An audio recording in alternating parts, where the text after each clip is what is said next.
ሰላም እንደምን አላችሁ? ካሳሁን ነኝ እንደገና። በዛሬው ዕለት ቀደም ሲል የጀመርነውን የወንጀል ቲዮሪ ጉዳይ እንቀጥላለን። በመሃል አንዳንድ ማህበራዊ ጉዳዮችና ወቅታዊ ጉዳዮችን እናስገባለን። እንዳይሰለቻችሁ ነው ቤተሰቦቼ።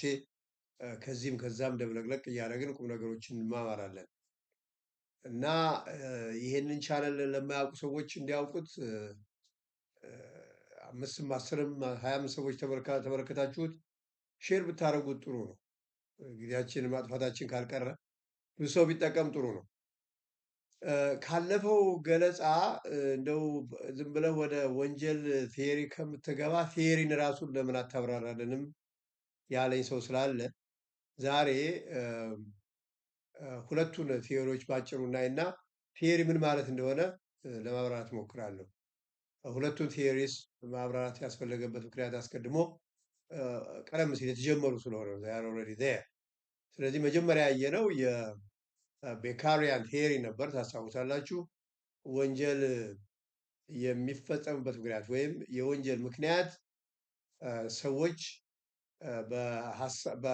በመንፈሳዊ በክፉ መንፈስ ስለተያዙ ወይም ስብዕናቸው በኃጢአት ኮራፕትድ ስለሆነ ሳይሆን በተሰጣቸው ነፃ ፈቃድ አስልተውና አስበው ለራሳቸው ኢንትረስት ስለሚንቀሳቀሱ ነው። በዛ ሂደት ነው ወንጀል የሚፈጸመው ነው ያለው እሱ። የመጀመሪያው ቴሪ ይሄ ነው። ክላሲካል ስኩል ኦፍ ክሪሚኖሎጂ እንለዋለን የተባለው። ሁለተኛ ፖዘቲቪዝም ነው ብያችሁ ነበረ። ፖዘቲቪዝም እንደ ጠቆምኩት ሎምብሮሶ LOMBROSO ጣሊያናዊ ነው። ይሄም ያቀነቀነው ነው ብያለሁ። ቲዮሪ ነው። ይሄም ሀሳቡ ምንድን ነው? ወንጀል መነሻው የሰዎች ባህሪ ነው።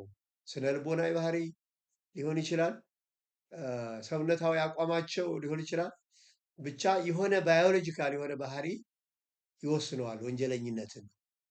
እና አንድ የተለየ ባህሪ ያለው ሰው አካላዊ ባህሪ ያለው ሰው ወይ ጆሮ የተለየ ወይ የፍንጫ ወይ አይን ሁኔታ ወይ ደግሞ ትከሻው ወይ የእጁ እንደዛ ያለ ባህሪ ለየት ያለ ባህሪ ያለው ሰው የወንጀል ምክንያት ሊኖረው ይችላል፣ ወንጀል ሊፈጽም ይችላል ነው ያለው ሎምብሮሶ። ፖዘቲቪዝም የሚባለው ይሄ ነው። እሱ የሜዲካል ተማሪ ስለነበረ የተወሰኑ ሰዎችን በሜዲካል አጥንቶ የተለየ ባህሪ የተወሰነ የተለየ ሳይሆን የተወሰነ አካላዊ ባህሪ የሚያሳዩትን ከወንጀል ጋር አያይዞ የተረጎመው ቲዮሪ ነው ፖዚቲቪዝም። ሶስተኛው ሶሲዮሎጂካል ቲዮሪ ነው ብለናል። የመጀመሪያዎቹ ቲዮሪዎች ባለመቀበል ወንጀል ምክንያቱም ማህበረሰብ ውስጥ ያለ ነው። ፋክተሩ ማህበረሰብ ውስጥ ነው ያለው። ለምሳሌ ንጹህ ወጣቶች ኢኖሰንት የሆኑ ወጣቶች ወንጀል ከሚፈጽሙ አዘውትረው ጥፋት ከሚያጠፉ ወጣቶች ጋር ሲገናኙ ወንጀል ይፈጽማሉ። ስለዚህ ማህበረሰብ ውስጥ ያለ ነገር ነው ለወንጀል መፈጸም ምክንያት የሚሆነው። እነዚህ ሶስቱ ቲዮሪዎች ቀደም ብዬ እንዳልኩት ፋውንዴሽናል ቲዮሪስ ናቸው። መሰረታዊ ፈንዳመንታል ቲዮሪስ ናቸው ማለት ነው። ከዛ በኋላ ብዙ ቲዮሪዎች መጥተዋል። አሁን እዚህ ላይ ላቁምና ቲዮሪዎቹን ሌላ ጊዜ እንቀጥልባቸዋለን። ዋና ዋናዎቹ ቢያንስ ብዙ ነው ቲዮሪ ልንጨርሰው አንችልም። ወደ ህግ መንፈሱ መግባት አለብን፣ ክራይም እንዴት እንደሆነ። ቲዮሪ ግን ምንድን ነው? ቲዮሪ አዘውትረን የምንሰማው ቃል ነው። ቲዮሪ ምንድን ነው? ቲዮሪ ሁለት አይነት መልክ አለው። አንደኛው ሳይንቲፊክ ቲዮሪ ነው፣ ሳይንሳዊ ቲዮሪዎች ናቸው። ሁለተኛው ደግሞ እንዲሁ በኮመን ሴንስ የምናራምዳቸው ቲዮሪዎች አሉ። እነዛ አስተሳሰቦች አሉ። በቃ አንድን ነገር በሚመለከት የምንሰጠው ሀሳብ የምናስበው ነገር ነው ቲዮሪ የሚባለው ባጭሩ። ለምሳሌ እንበል አንድ ዳንኤል ኩራን የተባለ ጸሐፊ የተጠቀምበትን ምሳሌ ልጠቀምና ወዳጆቻችሁን ቤታችሁ ትጋብዛላችሁ፣ ችክን ወይም ስጋ ትገዛላችሁ። ከዛ በኋላ ቤት ካመጣችሁት በኋላ ለነገ ዲነር ለነገ ራት ነው የምታዘጋጁት። ፍሪጅ ውስጥ ነው የምታስቀምጡት። ስጋው ዝም ብሎ ውጭ ኪችን ውስጥ አታስቀምጡትም፣ ወይም ሌላ ቦታ አታስቀምጡትም። እንደዛ የምታደርጉበት ምክንያት በሀሳባችሁ የሆነ ቲዮሪ ስላለ ነው። ያ ቲዮሪ ምንድን ነው? ስጋ ፍሪጅ ውስጥ ካልተቀመጠ ይበላሻል። ባክቴሪያዎች ዴቨሎፕ ያደርግና ይበላሻል፣ ለጤና አደጋ። እንደዛ ሲሆን ለጤና አደጋ ነው የሚል ቲዮሪ በውስጣችሁ አለ ማለት። ስለዚህ ያ ቲዮሪ ከሶስት ነገሮች ሊመጣ ይችላል። ወይ ከልምድ ኤክስፒሪየንስ ከዚህ በፊት እንደዛ ያለ ስጋ በልታችሁ ታመመ ወይ ደግሞ ሰው ይኖራል ወይም ደግሞ ሴንስ ኮመን ሴንስ እንዲሁ በመሰለኛ ላይ ያለው ቀዝቃዛ ነገር ውስጥ ሲሆኑ እኮ እነዚህ ትንሽ ነገሮች ይሞታሉ ብሎ ማሰብ ወይም ደግሞ ሌሎች ሰዎች ነግረውን ሊሆን ይችላል ወይ ትልልቆቻችን ወይም የሚያውቁ ሰዎች ነግረውን ያን እውቀት አድርገው ቲዮራይዝ እናደርጋለን ማለት ነው። ስለዚህ ቲዮሪ በዕለት ተዕለት ህይወታችን ውስጥ ያሉ ነገሮችን ህይወታችንን ኦርጋናይዝ የምናደርግ የምንመራበት አስተሳሰብ ነው። ይሄ ግን የተለምዶ ቲዮሪ ነው። ከዚህ የተለየው ቲዮሪ ሳይንቲፊክ ቲዮሪ ነው።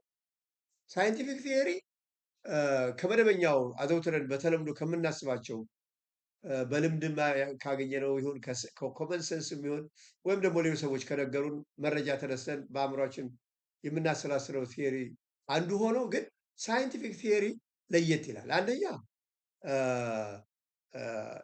የበለጠ ተጨባጭ ነው፣ ሳውንድ ነው። ሁለተኛ የሚፈተሽ ነው፣ ተፈትሾ ነው ያ ቲዮሪ ልክ ነው የሚባለው እንጂ እንዲሁ በመሰለኝ ዴቨሎፕ የምናደርገው ሳይንቲፊክ የሚያሰኘውም እሱ ነው። ስለዚህ ሎጂካል ነው አንደኛ፣ ሁለተኛ ኢምፒሪካሊ ቬሪፋያብል በተጨባጭ ዳታ ሰብስበን ይሄ ቲዮሪ እውነት ነው ወይስ እውነት አለን ብለን እናረጋግጠዋለን። and that's why it is scientific ማለት something to be verified ማለት ነው። ሌላ ነገር አለ። ሶ ቲዮሪ ይሄ ነው እና ለምሳሌ ዳንኤል የሰጠውን ዴፊኒሽን ብሰጣቸው a theory is a statement or a theory is an interconnected statements or propositions ይላል። propositions ነገር አድርገው a theory is a set of interconnected statements ነው። a theory is an interconnected statements or propositions that explain how to TWO how to or more events or factors are related to one another. እንግዲህ ቲዮሪ አንድ ወይም ከአንድ በላይ የሆኑ ፕሮፖዚሽንስ ሀሳቦች የሚሰነዘሩ ሀሳቦች እርስ በርሳቸው እንዴት እንደሚዛመዱና እንደሚገናኙ የሚያስረዳ ነገር ነው ማለት ነው። ሀሳብ ለምሳሌ ሙቀት ለባክቴሪያዎች መባዛት ምክንያት ይሆናል። ይህ አሁን አንድ ስቴትመንት።